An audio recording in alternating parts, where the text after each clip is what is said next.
잠언 설교를 하는 게 설교자의 입장에 있어서는 참 쉽지가 않습니다. 하나의 본문에 하나의 주제를 가지고 이야기를 해야 하는데 절절마다 달라요.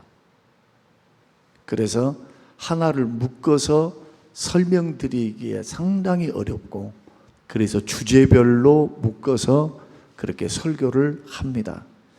그래서 오늘 제목의 말씀이 뭐냐 하면은 다 다루진 않겠습니다만은, 한담하는 죄와 악인의 삭과 그 악인의 삭시 그 열매가 얼마나 허무한지, 그리고 의인들이 받을 상에 대해서 우리가 함께 말씀을 나누면서, 이왕 예수 믿고 구원받는 믿음의 사람들이 삶과 말의 열매를 맺어가는 삶이 우리 인생이거든요. 그러니까 삶을 통해서도 열매를 맺고 있는 겁니다, 저와 여러분들이 지금. 그런데 놀랍게도 말을 통해서도 열매를 맺고 있어요. 그래서 말과 삶을 통해서 맺는 열매들, 이것이 한담하는 죄, 그 결과에 대해서, 그리고 우리의 삶을 통해서, 경제 활동을 통해서 우리가 악인처럼 악인의 꾀를 따라서 불의한 이익을 추구할 때 그것이 얼마나 허무한가, 이것을 보시는 하나님이 웃습니다. 웃으셔요. 그러나 의인이 받을 상에 대해서 여러분, 하나님은 성경은 뭐라고 말씀하는지 생각하시면서 빠르게 성장해서 빠르게 하려고 하지 마세요. 하나님 앞에서 느리더라도 하나님이 주시는 복을 받아야 돼요. 그래야 근심을 겸하여 받지 않습니다. 여러분, 누리고 삽니다. 죽어나고 일을 내는데 앞으로 남고 뒤로 미죠. 이게 악인의 삭시입니다. 그런 인생 피곤합니다. 이걸 가리켜서 사자성어로 뭐라고 말씀하느냐? 노다공실이라 그래요. 노가 뭡니까? 노력한다, 일한다, 노다. 일은 열심히 죽으라고 합니다. 공실, 열매는 하나도 없는 것. 우리는 하나님의 주권을 믿습니다. 하나님이 생사화복을 주관하심을 믿어요. 그래서 믿음의 길을 걸어갈 때는요, 겉으로 보이는 빠른 성공에 너무 좋아할 필요가 없어요. 우리 인생 전반사에 걸쳐서 내가 하나님 앞에 부름받기 전에 하나님께서 어떻게 나의 삶에 내가 하나님 앞에 심고 뿌렸던 거, 말씀대로 순종했던 거, 기도했던, 부지런히 하나님 앞에 기도했던 그 기도가 어떻게 열매를 맺는가, 여러분 하나님을 기대하시길 바랍니다. 그 믿음은 기대입니다. 자기를 찾는 자에게 상 주심을 믿어야 돼요. 이 믿음이 끝까지 가야 돼요. 끝까지. 저는 우리 교회 안에 이제 20년 가까이 있으면서 수도 없는 사람들 보았고, 그리고 어른들, 돌아가신 어른들, 우리 장로님들, 권사님들 많이 돌아가셨어요. 연세 때문에 그랬고, 질병 때문에 그랬고, 사고 때문에 그랬고, 많은 어르신들 코로나 이후로 한번 나가신 분들, 바깥으로 가셨던 분들, 요양병원에 가셨던 분들, 돌아오신 분이 우리 저기 뒤에 앉아 계시는 우리 박 권사님, 우리 권사님, 박미순 권사님, 아프신 가운데서 돌아오셔갖고 더 회복되셔갖고 3일 밤 예배까지 나와요. 얼마나 통증이 많은지 가면은 늘 우셨어. 나를 붙잡고 울어. 통증 때문에. 그런데 그 통증이 있어도 지금은 그래도 죽더라도 몸된 교회에서 예배드리며 내 건강한 몸을 가지고 하나님 앞에 서서 예배하기를 원하나이다. 우리 권사님들의 소원은 다른 것 없어요. 무슨 집 사고, 무슨 빌딩 사고, 무슨 해외여행 가고, 무슨 크루즈 여행 가고, 그런 거 하나도 없어요. 건강한 몸 내 두 다리를 걸어서 하나님 앞에 예배하게 하옵소서. 금요 철야 예배 나온다니까. 그 아들 내외가 늘 태워다 주셨는데, 이제는 저 시골로 해남 땅끝 마을 그쪽 그 시골로 마지막 인생 하나님 앞에 불태우겠다고. 하나님 가겠습니다. 그 사진 찍어 보내왔어요. 우리 교회입니다 하니까 한 50년 60년 된 것 같은데, 생각 같아서는 우리가 딱 지어주면 딱 좋겠는데, 이제 한번 방문할 때가 있을 줄로 압니다만은, 그렇게 하고 그 목사님 부부가, 특히 목사님이 울고 가셨어요. 목사님, 저 하나님 너무너무 사랑합니다. 하나님 너무 사랑합니다. 하나님이 사랑한다고 고백하면서 눈시울이 붉어져서 곧 제가 뭔 말을 하면은 울 것 같은 느낌이 있잖아요. 마지막 나머지 인생 주님을 위해서 한 영혼이라도, 두 영혼이라도 줬사오니 주님 그 영혼들을 붙들고 이제 하나님 앞에 살겠습니다. 10년간의 방황을 마치고 다시금 선교 현장, 전도 현장으로 가 계신 그러한 목사님과 사모님의 그 결연한 의지를 보고 많은 것을 생각하게 되었습니다. 사랑하는 성도 여러분, 우리 인생길 걸어갑니다. 믿음의 길, 역사의 길, 지금 여러분 인생을 써내려가고 있어요. 여러분 그 인생이 뭘로 나타납니까? 열매로 나타납니다. 그래서 예수님이 마태복음 7장에서 열매로 그들을 안다. 열매는 못 속인다는 거예요. 지금 여러분들이 말과 삶을 통해 살아왔던 삶이 지금 여러분입니다. 여러분의 언어는 정말 생명을 살리고 있습니까? 내 말은 정말 주님이 보시기에 은쟁반 위에 금사가 와도 같은 합당하면서 은혜로우면서도 하나님께 영광이 되고 주변을 살리는 그런 복된 언어입니까? 말과 삶으로 열매만 맺는 것이 아니라 우리의 신앙이 드러납니다. 그래서 믿음과 순종은 하나예요. 주님이 그렇게 말씀하셨습니다. 못된 나무니까 못된 열매를 맺지, 좋은 나무가 어찌 못된 열매를 맺을 수 있는가? 차라리 나무가 못됐다고 말을 하라. 좋은 나무, 좋은 열매는 좋은 나무에서 그 근본이 하나님의 말씀에 붙들려 있는 좋은 나무라는 거예요. 이러한 주의 말씀들은 절대로 가볍게 들을 일이 아닙니다. 이것을 선지자, 거짓 선지자들을 분별한 표지로 주님이 말씀하셨다면 다 예수 믿는다고 다 주의 이름 이야기할 거 아니냔 말이에요. 나 선지자 일을 했습니다. 목사 일을 했습니다. 병을 고쳤습니다. 나 말씀 증거에 선교사 했습니다. 그러나 열매로 그들을 알리라. 이게 지혜 아니겠습니까? 그렇다면 잠언의 말씀을 통해서 오늘 한담에 대해서 우리가 살펴보기를 원하고, 두 번째로는 죄와 악인의 삭과 의인의 상에 대해서 우리가 하나님 말씀을 좀 들어보려고 합니다. 여러분, 하루에 수많은 말을 하는데 어느 학자가 이렇게 오늘 하루에 사람들이 얼마의 말들을 하는가의 평균을 내어보니까 여러분 하루에 얼마나 말을 할까요? 단어를 이야기할 때 문장이 있고 단어가 있겠죠. 여러분 어느 정도의 단어를 이야기할까요? 그래서 하루 종일 녹음기를 켜놓고 일상생활을 하게 했어요. 그랬더니 세상에, 여러분 맞춰보세요. 권사님 얼마? 집에 계시니까 얼마 말 안 하시죠? 그러죠? 아마 내가 생각할 때는 김연소 장로님은 가만히 모여서 가만히 하다 보니까 전화가 쉴 새가 없어요. 목이 안 쉬는 것이 이상해.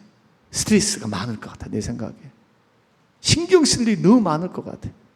진짜 만약에 나하고 바꾼다 하면은 나는 절대 못할 것 같은 그런 거 있죠. 다 접대해야 되고 말해야 되고 이야기해 줘야 되고 2만여 단어를 사용한다고 합니다. 얼마나 많은 말을 하고 있습니까? 그런데 성경은 말 한마디와 행동 하나가 우리의 마음과 신앙을 드러낸다고 그렇게 가르치고 있습니다. 이건 실제로 있었던 이야기입니다.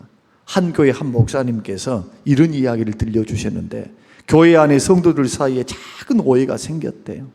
근데 한 성도가 확인되지 않는 말, 아직도 확인이 안 되는데 이 사람에게 말을 하고 저 사람에게 그냥 옮겼어요. 그냥 가볍게 생각하는 겁니다. 이게 뭐 얼마나 큰 문제일까? 아무도 아닌 것 같아서 이야기를 했습니다. 그런데 그 말이 놀랍게도 삽시간에 퍼져요. 그래서 두 가정이 깊은 상처를 얻었습니다. 말 자체는 아무것도 아니었어요. 그런 낱말한 것, 그 말한 것 때문에 서로가 상처를 받고 교회 안에는요 냉기가 서려요. 왜? 시험 들어있으니까. 나중에 그 말이 사실이 아니다라는 것이 밝혀졌을 때 그 말을 퍼뜨렸던 성도가 울면서 그렇게 고백을 했다고 합니다. 목사님, 저는 그냥 이야기만 했어요. 제가 이렇게 큰 상처를 줄 줄은 몰랐습니다. 여러분, 말은 생명을 살리기도 하고 죽이기도 합니다. 성경에서 한담이라고 하는 말은 쓸데없는 말, 헐뜯는 말, 이 말들에 대한 위험성을 경고하고 있는 말씀입니다. 그러니까 남의 사정을 막 캐고 다니면 소문을 퍼뜨려요. 여러분, 그런 거 하지 마세요. 아니, 자기 할 일이나 할 일이지. 남이 어땠다, 남의 가정사, 그냥 옆에 있는 사람들 뭐 그렇게 신경을 쓰는지 모르겠어요. 은혜 받은 사람은요, 은혜가 깊어지면 남들에게 보는 시야에서 자기에게로 집중을 합니다. 여러분, 은혜가 깊어졌다는 게 뭔가요? 하나님의 말씀을 받고 성숙해졌다는 게 뭡니까? 내 안에는 들보가 있어서 형제에게는 티가 있으니 누구를 더 많이 들여다보라는 겁니까? 주님 말씀이. 니나 들여다봐라, 그 말 아니에요. 목사들이 제일 죄를 많이 지을 것 같아요. 저를 빼놓고. 저 그거 안 합니다. 판단하고 비판하고 그거 이미 그쳤어요. 그래서 자유가 오기 시작했습니다. 그리고 있는 모습 그대로 받아들이기 시작했어요. 그분을 이해하고 그분을 바라보고 품고 사랑하고. 힘든 것은 잠깐이요, 사랑은 밑에서부터 은혜가 활활 올라와요. 그런데 내가 규정을 지어서 보이는 행동, 말 하나하나를 의미를 거기에 두기를 시작하면은 수렁 속에 빠져요. 뭐 하려고 그런 일을 합니까? 영적인 소모를 합니까? 그걸 가리켜서 영적인 소비다, 그렇게 말을 하는 겁니다. 반면에 마음이 신실한 사람, 어떤 사람입니까? 남의 허물을 덮고 공동체의 평안을 만드는 사람입니다. 그래서 말은 생명을 살리기도 하고 공동체를 세우기도 하고 연약한 무릎을 일으켜 세울 때 하나님이 말씀을 보내사 위경에서 건지십니다. 하나님의 행동을 먼저, 기적과 행동을 베풀시기 전에 말씀을 보내요. 말씀을. 홍해를 가를 때도 하나님이 그냥 가르십니까? 그렇지 않습니다. 모세에게 말씀하십니다. 모세야, 네가 가지고 있는 지팡이를 가지고 홍해를 향하여 치라고 했습니까? 내밀라고 했습니까? 백성들이 보도록 내밀어라. 홍해를 향하여 내밀으라는 거예요. 죽겠습니다. 힘듭니다. 뒤에는 이집트의 정예 부대가 쳐들어오고 이제는 홍해가 가로막혀 있으니 백성들이 얼마나 두려웠겠어요. 전차 부대를 이끌고 특공대를 가지고 무기를 완전 무장하라고 왔는데 자기들은 무기가 하나도 없어요. 그리고 나는 죽어도 괜찮지만 처자식은 어떻게 하고 내 자식들은 어떻게 합니까? 어른들, 부모님은 어떻게 합니까? 공포 속에 있을 때 하나님께서 뭐라고 말씀하느냐? 모세를 통해서 내가 할게. 너희는 잠잠히 있어. 내가 하나님 됨을 알지어다. 모세에게는 들려주십니다. 야야, 불가능한 홍해 걱정하지 마. 내가 하나님임을 내가 보여줄게. 여러분, 인생을 살아갈 때 말의 위력이 이렇게 중요해요. 여러분, 우리 인생을 살아갈 때 감당할 수 있는 시험만 주신 줄로 믿습니까? 어떻게 안 믿어요? 나는 감당할 수 없는 것을 내가 받고 있다. 여러분 착각하는 겁니다. 감당할 수 있으니까 주신 거예요. 이렇게 믿어야 문제 해결이 보이기 시작합니다. 그러나 나는 불행해. 하나님 왜 나한테 왜 그래? 왜 나를 이렇게 힘들게 하시는가? 벌써 보세요. 질문이 틀렸어요. 질문이. 물론 약한 마음, 힘든 마음 다 이해가 됩니다. 부족한 마음 이해가 됩니다. 오죽했으면 원망하고 불평하고 한탄하고 하소연할 수 있을까? 고난과 어려움이 너무나 크니까 그랬을 수 있다라고 생각합니다. 그때 우리의 말은 어떻게 해야 합니까? 말씀으로 돌아가야죠. 그렇지 않습니까? 생명의 말씀으로 돌아가야죠. 그리고 내 입으로 선포해야죠. 어떻게? 나 들으라고. 내 영혼아, 너는 왜 그렇게 낙심하며 너는 왜 그렇게 슬퍼하고 있는가? 왜 낭망하고 있는가? 하나님이 죽으셨는가? 하나님이 내 기도를 안 들으시는가? 하나님 아무것도 못하는 것처럼 너는 왜 그렇게 슬픔 가운데 낙심과 절망 가운데 다운되어 있는가? 하나님을 바라보라. 하나님을 바라보라. 어떤 하나님? 치유하신 하나님, 길을 여신 하나님, 광야의 길을 만드신 하나님, 구원하신 하나님, 은혜 베푸신 하나님, 그 하나님을 바라보라는 겁니다. 여러분, 목사가 여러분들 죽겠다 하니까 죽겠지요. 죽으세요. 만약에 목사님이 상담할 때 죽겠다 하니까 죽으세요. 죽는 길밖에 없네요 하고 돌아가면 여러분 죽습니다. 그 목사가 지금 독을 먹이는 겁니다. 그런데 나는 불가능해도 천지만물을 창조하신 하나님, 죽은 자를 살리신 하나님, 지금도 역사하신 하나님 앞에 끝까지 주님이 포기하기 전까지, 주님이 아니라고 하기 전까지, 주님의 사인이 아니다, 내 은혜가 너에게 족하다 하기 전까지, 주의 은혜가 분명히 약속, 그 응답이 있기 전까지, 너 됐어, 너 그거 짊어지고 살아 라고 하나님이 말씀하기 전까지 여러분 절대로 희망과 소망을 놓지 않아야 그게 믿음입니다. 끝까지 하셔야 돼요. 믿음으로 승부를 걸어야 합니다. 이게 말씀의 위력입니다. 그래서 믿음은 말씀을 들을 때 나는 거예요. 그러면 말씀을 들을 때 믿음도 있고 구원 얻는 역사, 복음의 역사가 있다면 우리 말의 권세를 보십시오. 남의 사정을 캐고 다니면서 소문을 퍼뜨려서 그냥 아무것도 아닌 것을 뻥튀기 해가지고 만약에 그런 식으로 형제를 그렇게 한다면 그 죄가 가볍겠습니까? 무겁겠습니까? 그래서 주님이 이렇게 말씀하셨어요. 내가 심판의 날에 너희들이 무익한 말 가운데 어떤 무익한 말을 했다 할지라도 그 말에 대해서 신문을 받으리라. 저는 이 말씀을 크게 듣고 고등학교 1학년 때 은혜를 받고 난 후로부터 하나님 앞에 어떤 기도를 했냐면 지금까지 하는 기도입니다. 하나님, 내 입에 파수꾼 세워주십시오. 입술에 재갈 물려주십시오. 쓸데없는 말, 쓰잘데기 없는 말, 불평, 원망, 부정적인 이 말 하지 않게 해주십시오. 입을 열면 복음을 증거하고 하나님을 감사하고 찬양하며 입을 열면 칭찬하고 격려하는 말, 세우는 말 될 수 있도록 하나님 축복해 달라고. 주님이 듣고 계세요. 야고보서 3장 5절 6절 여러분 다 한번 찾아보겠습니다. 자, 야고보서 3장 5절 6절 우리 위에 자 띄워놨으니까 한번 같이 읽겠습니다. 자, 시작.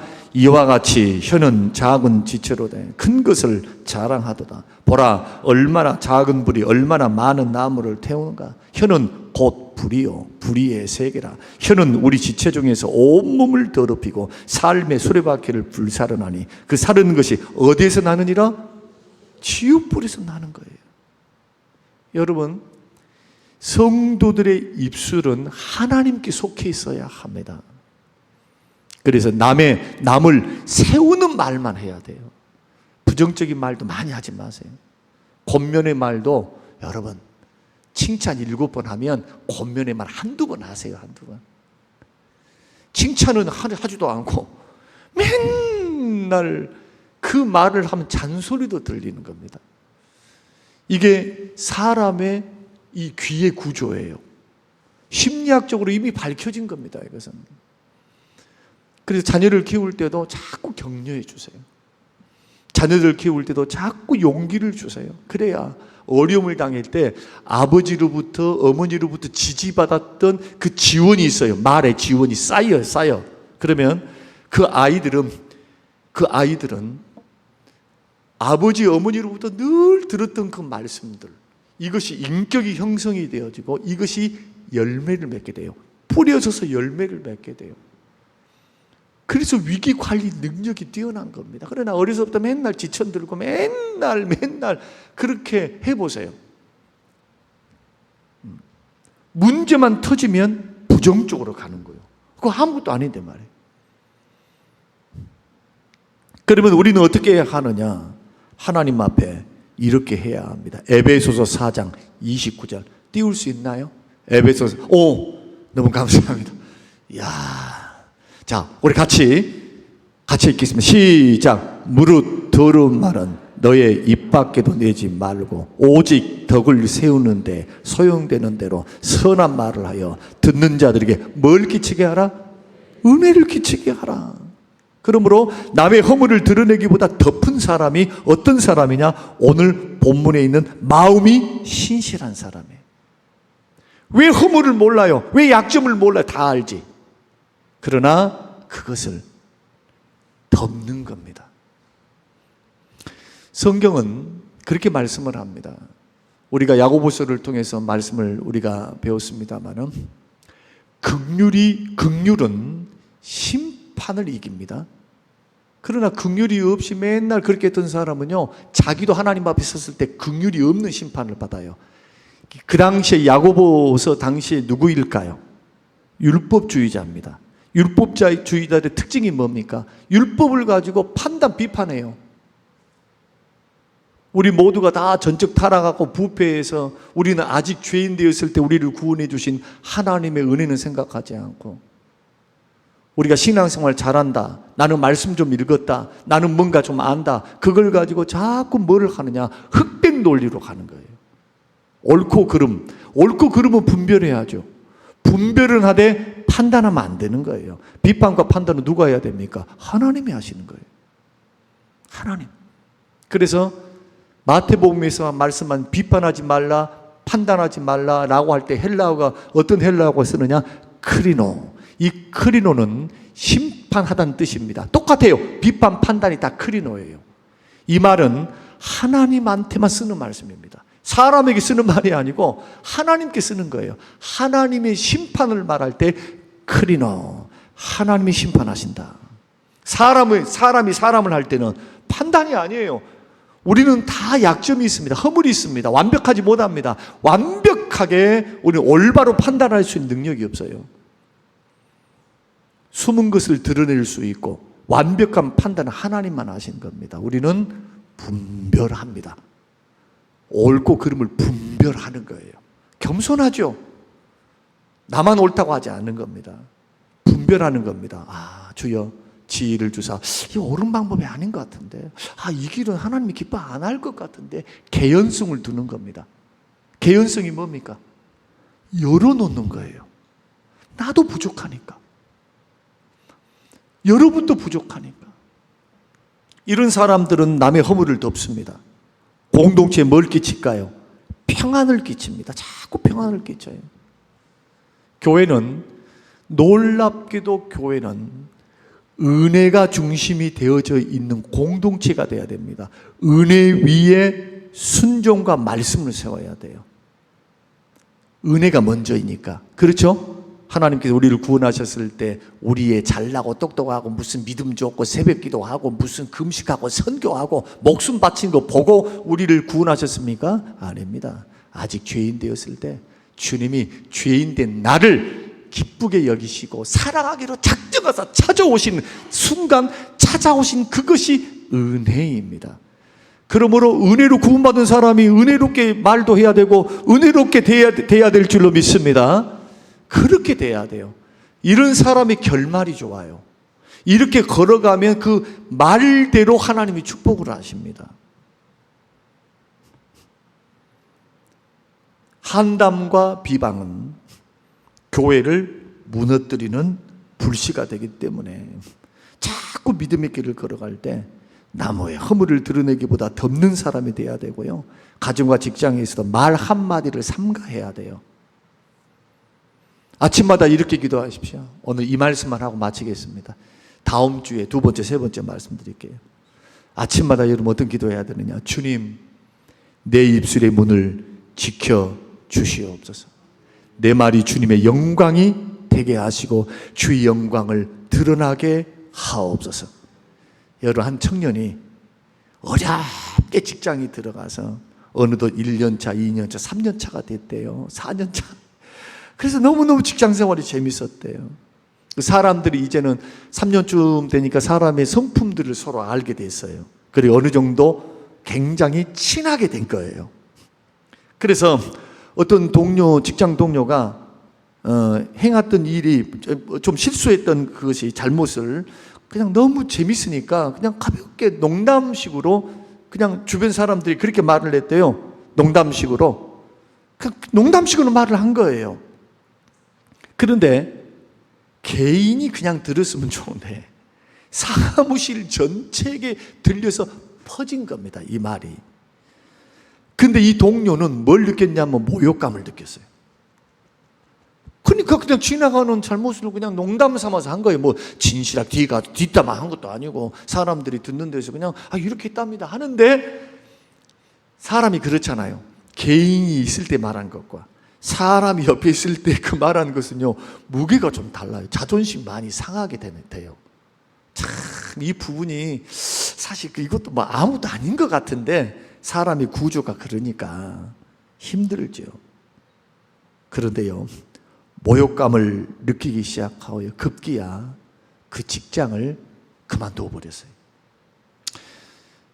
그러면서 직장 동료들에게 이렇게 말을 해도요, 뭐 나는 그냥 농담한 건데, 난 농담으로 말했는데 직장까지 그만둘 필요가 있었을까? 그건 자기 생각이에요.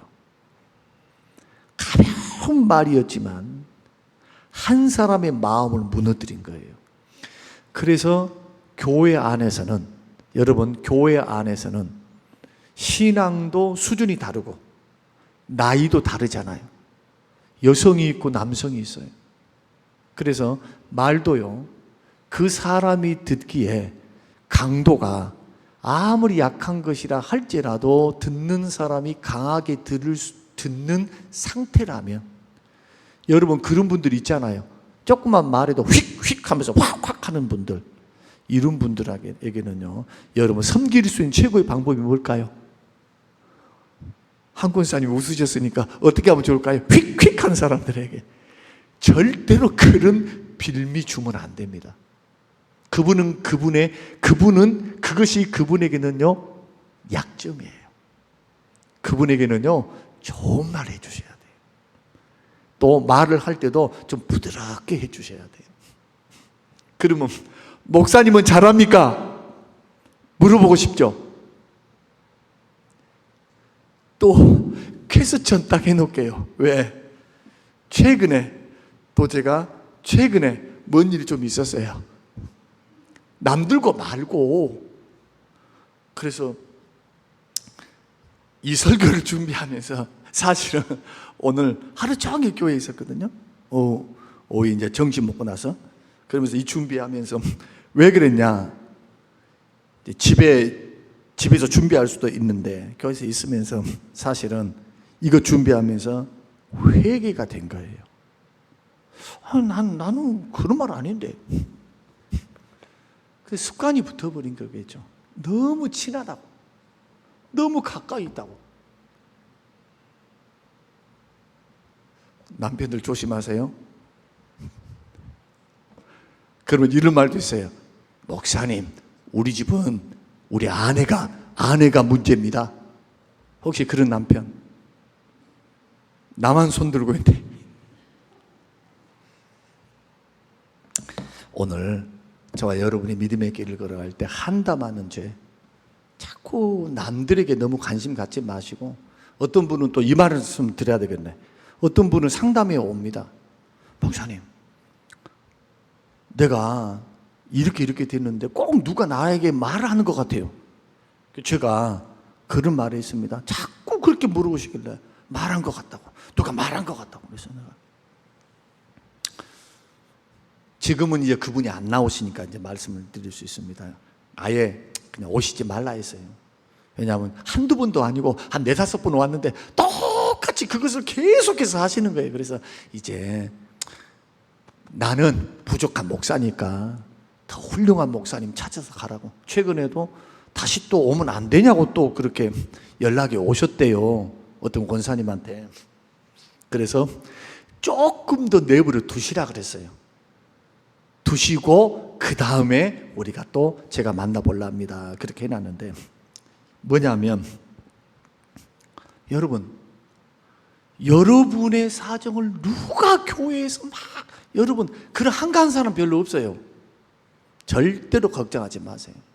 여러분의 가정에 있었던 일이라든지 아니면 뭐 가정사라든지 그거 여러분들 뭐 알려질까 막 그러죠.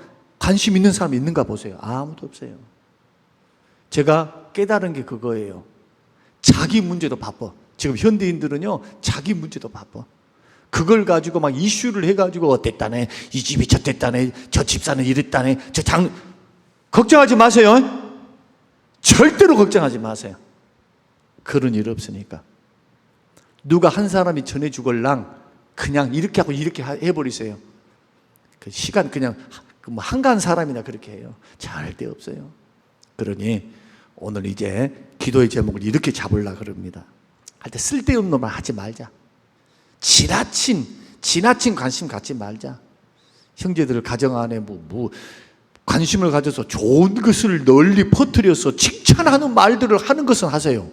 그러나 허물은 덮어야 돼요. 이게 신실한 사람입니다. 오늘 잠언에서 말씀하는 허다한 허물을 덮어요. 이런 사람들에게 확실한 상이 있어요. 하나님 앞에.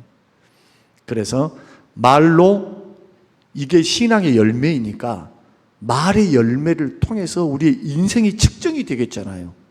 그러죠? 앞으로 미래에 살아갈 때 하나님이 우리가 말로 심었던 것을 거두게 하시니까, 아니 순종도 거두시게 하시는데, 하나님은 공과 사가 분명해요. 상벌이 분명하신 분이 우리 하나님이세요. 그러므로 오늘 우리가 이 말씀을 들었으니까 이제 내가 하는 말이, 이런 말을 이렇게 좀 생각해 보셔야 돼요. 내가 듣기 싫은 말은 남에게 하지 마세요. 맞죠? 내가 이런 말을 들었을 때 기분이 나쁘고 있다면 하지 마세요. 왜 합니까? 나만 손해예요. 대신 내가 이렇게 말을 했을 때 칭찬이 돌아오는 말은 메아리로 돌아오게 돼 있어요. 그래서 칭찬받고 싶은 사람은 어떻게 해야 될까요? 어떻게 하실래요? 교회에서 칭찬받고 싶으신 분 하나 가르쳐 드릴게요. 남들을 열심히 칭찬하세요. 칭찬이 돌아와요. 여러분 교회에서 자꾸 나에 대해서 뭔 말을 많이 하신 분들이 있죠. 들려오는 분들이 있습니까 혹시?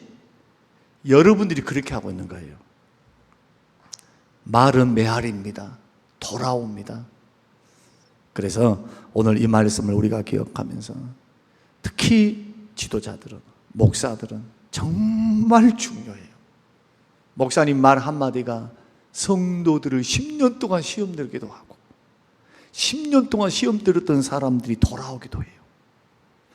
제가 깜짝 놀랄 때가 언제냐면, 나는 정말 부족하고 연약한데 신방 가서 말씀 몇 마디 나누고 기도해주면 막 울면서 위로받았다, 목사님 꼭 필요한 말씀 주셔서 고맙다 하면은 나는 예배 마치고 돌아오면서요, 하나님 앞에 두 손 들고 찬양합니다. 하나님, 나같이 연약하고 부족한 자를 통해서 영혼을 살리고 천하보다 귀한 영혼들이 세워지게 하신 하나님, 이 일에 쓰임받게 하신 하나님 감사합니다. 감사합니다. 살리는 복된 입술, 평안을 주고 은혜를 베푸시는 귀한 입술 꼭 되시는 우리 모든 성도님들이 되시기를 주님의 이름으로 축복합니다. 고마우신 아버지 하나님, 고맙습니다. 감사합니다. 하나님 주신 귀한 말씀을 마음에 깊이 새기고 하나님 이 말씀의 이정표를 따라 나머지 인생, 우리의 일주일의 삶을 잘 가져갈 수 있도록 축복하옵소서. 감사드리오며 예수님 이름으로 기도합니다. 아멘. 지금은